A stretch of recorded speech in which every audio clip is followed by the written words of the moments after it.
Okay, this is Meet the Family Part 2. Yeah. Okay. Young tortoise habitat. And in here lives, well, we'll introduce all three of them in here instead of doing a one at a time thing. Three live in here. Blue, who's a young Sulcata, and two Russian tortoises. Though not Russian, horsfield tortoise. Blue, who is all the way down here. Hey buddy, let me get you out. All right, pal. Sorry. He was sleeping. All right, so here's Blue. There's my boy. So Blue I've had for about a year, and I actually got him from PetSmart. And I was in there getting other pet stuff. Oh, this is too warm.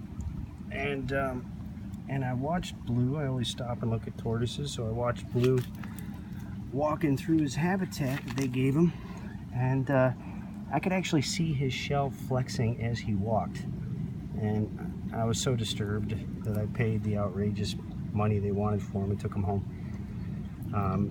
And he then got sick.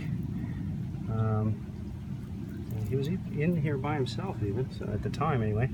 He got sick, he almost died. He had a white cell count of 10, which is very low. I had to give him antibiotic injections and all this, and he's never forgiven me for that. Then Blue went through a growth spurt. So he, 4 months ago, literally was half this size. Half this size. He grew and went from a baby tortoise to a little tortoise, a little kind of looks like a full-size tortoise, just smaller, right? So I'm very happy he's healed and now growing like mad. He had white growth lines between his shell for weeks, and then he just kind of went into a stall recently. And over here we have the two Russians, and they actually don't have a name. I think they're both in here. Yep, here they are.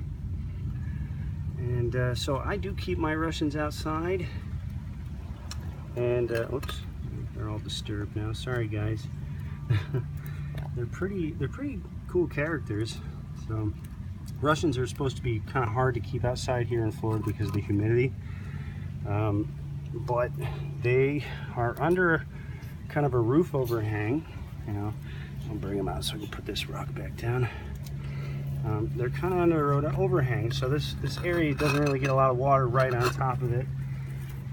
Then there's a gutter system, trees, all manner of food and cactus for them to eat. Yeah, so they're new though. I've only had them for about 6 months, so I'm not really sure how they'll fare. Like I said, they're not supposed to do well in humidity, but I'm doing my best, and if they get sick, then I'll care for them and make other arrangements, I guess. But for now, this is where they live. And I actually named him Hermied, but it's hard to name these guys. That's a female, the one with the dark pattern on her shell and stuff. I believe she's a female anyway. She's a little bit bigger than he is. I've seen him kind of mounting her, and he's done some typical male behavior. Has a real long tail, so we know he's a male. And Blue is unsexed. Now, they have that as their summer home. This is their nighttime place, and they use it or don't use it, but it's fully heated. The floor is heated, and it's got forced hot air and a thermostat. So in the winter, when I set it to 80, that's where it stays in there. And of course, they have the 100-degree basking area as well. So that's my guys.